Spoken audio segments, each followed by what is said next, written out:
अस्सलामुअलैकुम वरहमतुल्लाहि वबरकातुहू। नाजरीन, एक भाई का सवाल है। वो कहता है कि हमारे यहाँ पर जब दूल्हे को निकाह के लिए लेकर जाते हैं तो निकाह से पहले दूल्हे को कलमा याद करवाया जाता है, कलमा सही करवाया जाता है। तो शरीयत में इस बात की कहाँ तक असल है, इसकी ज़रा वजाहत फरमा दें।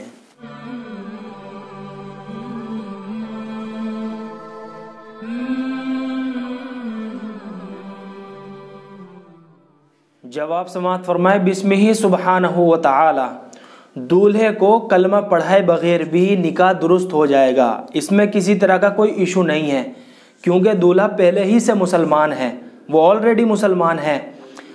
लेकिन अगर आप बात शरीयत की कर रहे हैं तो शरीयत की रूह से एक मुसलमान को निकाह के वक्त कलमा पढ़ाना ये लाजिम नहीं है और ना ही उसका पढ़ना लाजिम है। अगर पढ़ लिया जाए तो दुरुस्त है, इसमें किसी तरह का कोई इशू नहीं है कि भाई नाजायज़ या कोई हराम है, ऐसा कुछ मसला नहीं। अगर पढ़ दिया आपने तो दुरुस्त है।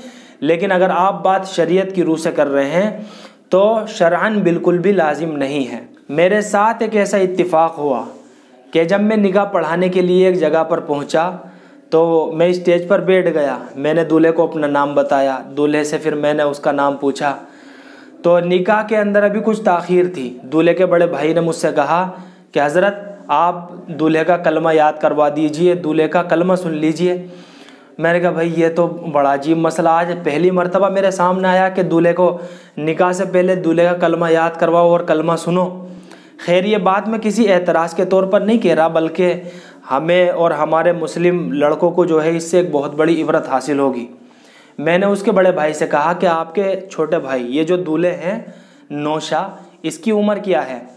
उसके बड़े भाई ने जवाब दिया कि दूल्हे की उम्र 27 साल है। मैंने कहा कि आपने अपने दूल्हे के 27 साल कहाँ पर लगवाए कि जो पढ़ाई लिखाई की उम्र थी वो तो आपने ज़ाय करवा दी इधर उधर। अब निकाह के वक्त में आपको ये याद आया कि भाई कलमा भी कोई ज़रूरी चीज़ है, कलमा भी याद करवाना चाहिए।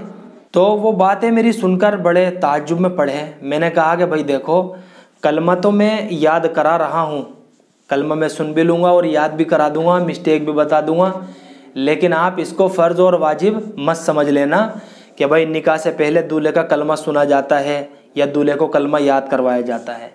ये तो पहले की चीज़ें होती हैं जो बच्चा पहले ही से याद करता है।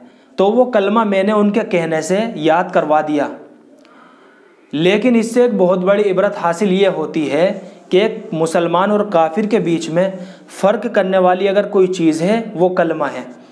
एक काफिर जब अपने कुफ्र और शिर्क से तौबा करके और गुनाहों से, गलत कामों से तौबा करके सच्चे दिल के साथ अल्लाह को हाजिर नाजिर रखे और अल्लाह के रसूल को सल्लल्लाहु अलैहि वसल्लम को अल्लाह का बंदा और उसका रसूल मान करके ये कलमा पढ़ ले तो अल्लाह ताला उसकी पिछली ख़ताओं को माफ़ फरमा देते हैं और उसकी इस्लाम में एंट्री हो जाती है।